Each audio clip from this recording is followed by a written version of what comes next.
All right.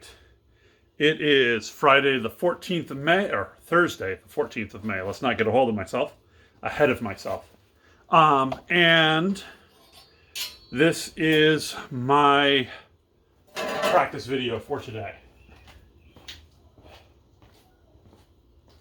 So, for a variety of reasons, thought I'd shift gears a little bit, pick up the longsword again today.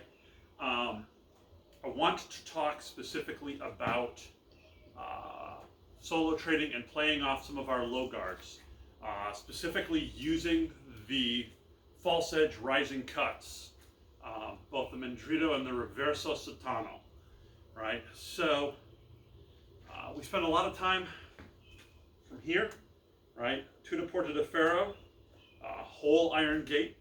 Sometimes we play from Mezzano, Porta de Ferro, middle iron gate or half iron gate. Sometimes from Dente de Cingaro, Boar's Tooth, or Dente de Cingaro La Mezzano. And we've also got Posta Coda de Lunga. So again, from the side, in sequence, we'll go Coda de Lunga, to the Porta de Ferro, Mezzano Porta de Ferro, Mezzano Porta de Ferro, Dente de Cingaro La Mezzano, Dente de Cingaro. Of these, I think my favorite to play with is Dente de Cingaro in its variants, especially as a bigger guy, come into a fight. I've missed! Oh, big guy overshot, and somebody comes in, and the next thing that happens is the big muscles of my back launch counter. So, practice for these, right? If they're not a fool, thrust to the face, cut to the arms, follow through with another thrust to the body. Practice for this. One of the most useful things you can do is to cut a ribbon, right? From here, rising cut into a descending cut with a change of the feet. Rising to descending.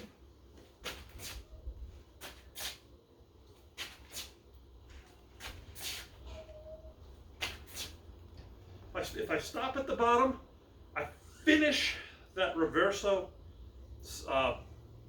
Fendenti with my point aimed down and forward, and then relax into Tuta Porta de Ferro. Or snap all the way back into Coda de Lunga. But we try and avoid going to Coda de Lunga for most of the things. It's just slower for a lot of stuff. It's just more of a deceptive guard. For anybody with a German background, all of these are in essence variations on Albert. So, just depending on how we hold it. Fiore tells us that Dente de Cingaro and Dente de Cingaro La Mezzano can all do the same things. We know that Tuta Porta de Ferro is better with a shorter sword. Mezzano Porta de Ferro, we're told, is better with a longer sword. Coda de Lunga, he doesn't talk about much. To be honest, the thing about Coda de Lunga is that from here I really kind of have options to snap upwards or equally snap back over with a descending cut.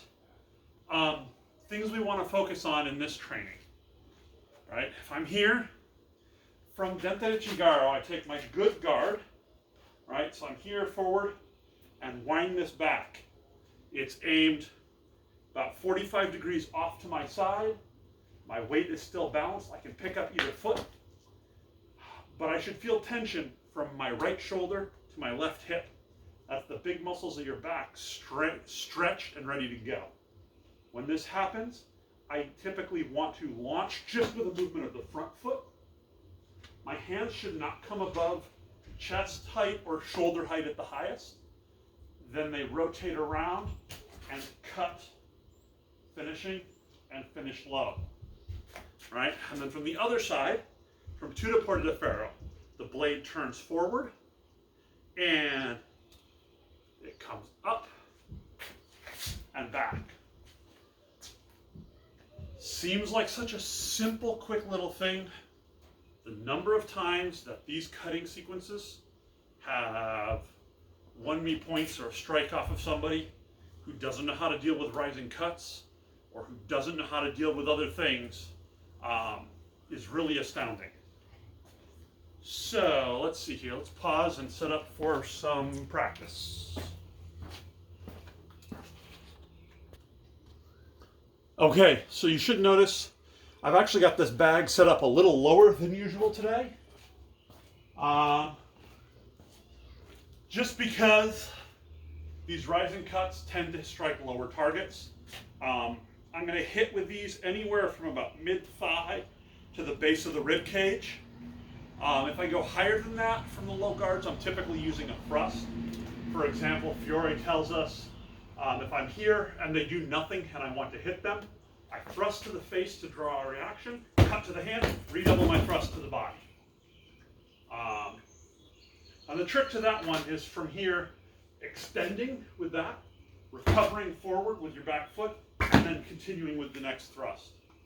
But that's one sequence, right? We're here, I can practice, boom. All right. Too close. Back up. All right, I'm here. Boom. Boom. One. And the other sequence, of course, that we were using is this simple one, right? I'm here, and it becomes pop, pop, and I'm on the other side.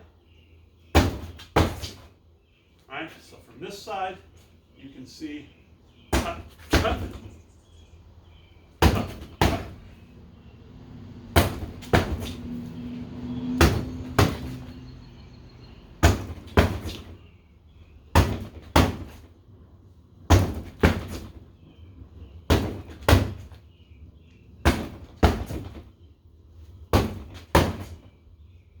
Right? Just very simple, repetitive, until this is second nature. We can still play true edge rising cuts, and they have their place. Right, from here I might make that. This is going to be better towards a higher target. And the hard part about this is that when I make a true edge rising cut, there's no way to avoid my hands having to kind of lead the way.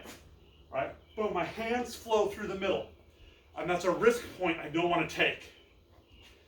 With the false edge rising cuts, the blade leads. Right? I'm here, I'm here, I'm here. And my hands don't really project forward until the blade is on target.